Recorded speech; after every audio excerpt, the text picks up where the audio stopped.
I have seasonal phases where video games just don't do it for me. For no real reason at all.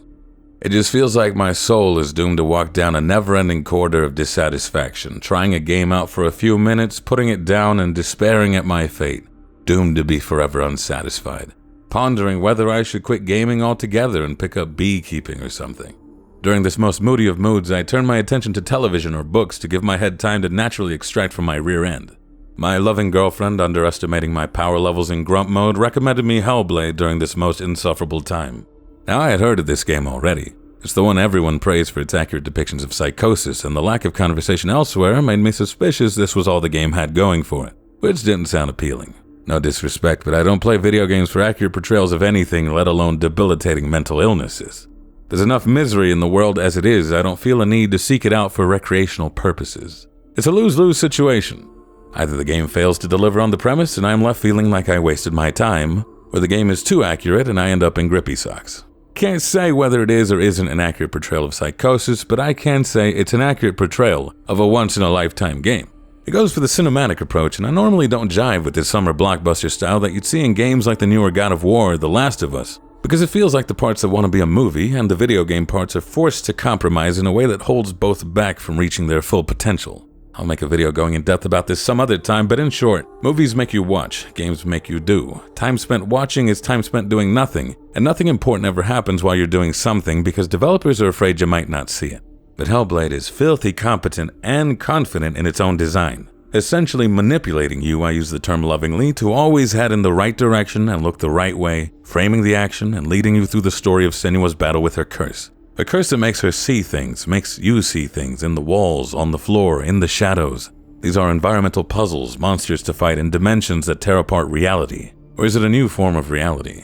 Is the curse real? Is it all in your head? She hears voices, you hear voices, voices that agree or disagree with the character's actions and reasoning. Meanwhile, one voice, the narrator, is aware that you, the player, exists. Everything is cinematic, everything is gameplay. Both feed back into each other for one grand Norse-inspired epic trek to hell to save your lover's soul from eternal damnation.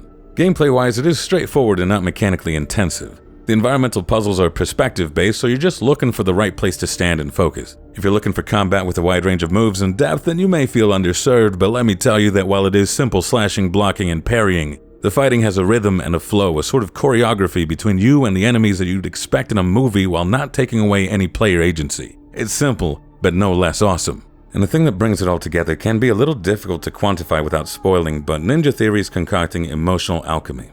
Senua is going through the worst events of anyone's lives, physically, spiritually, emotionally, physically a second time. Pure misery. And yet the developers never take that out on you to try and wring empathy out of you.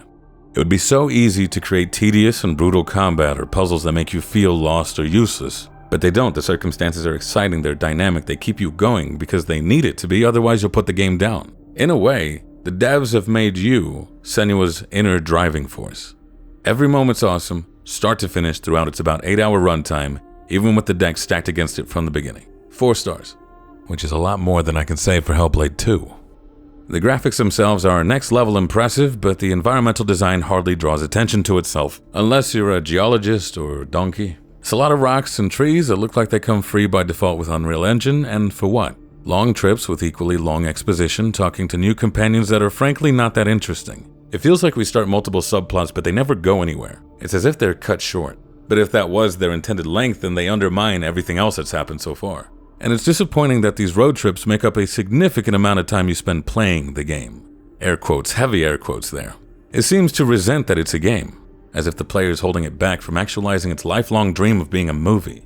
So it wrestles away the controls constantly to show off the scenery and scripted events. It looks intense. It feels like your older brother gave you an unplugged spare controller so you'll shut up while he plays. The puzzles seem boiled down to the core of what a puzzle technically is. Follow a path out, interact with something, unlock the next zone. I guess that's a puzzle, sure. Again, cool to look at, not fun to play. And I'm having a hard time excusing it as a walking simulator without doing a disservice to walking simulators that dedicate effort to something besides production value. Stanley Parable, Firewatch, Beginner's Guide, Edith Finch. It's not the genre that's failing this game. Story-wise, it's just a run-of-the-mill tale of overcoming hardship as Senua sets out to cleanse the world of madness, with her condition giving her the ability to overcome hardship and slay giants. On its own, it's very pretty, and that's about it. It's on Game Pass, but honestly I didn't think it was worth the 8 hours of playtime either. When compared to Hellblade 1, this feels like such a step down in the same way that Icarus plummeting into the ocean after trying to reach the sun was a step down. Hellblade felt like the street rat that won the world with its wit, charm, and spirit, only to make it big time and get facial reconstructive surgery and abscond with its older values to try and better fit the mold of what it thinks big time games are like. Sure, the bug eyes and excess forehead are gone now, but so is the fluidity, the flow, and the fun. I played the first game again afterwards to see if maybe I was wearing rose-tinted glasses, and I instantly felt free of Hellblade 2's overbearingness. It wasn't just in my head. I suppose the silver lining here is that Hellblade 2 proves Hellblade 1 really is a once-in-a-lifetime game.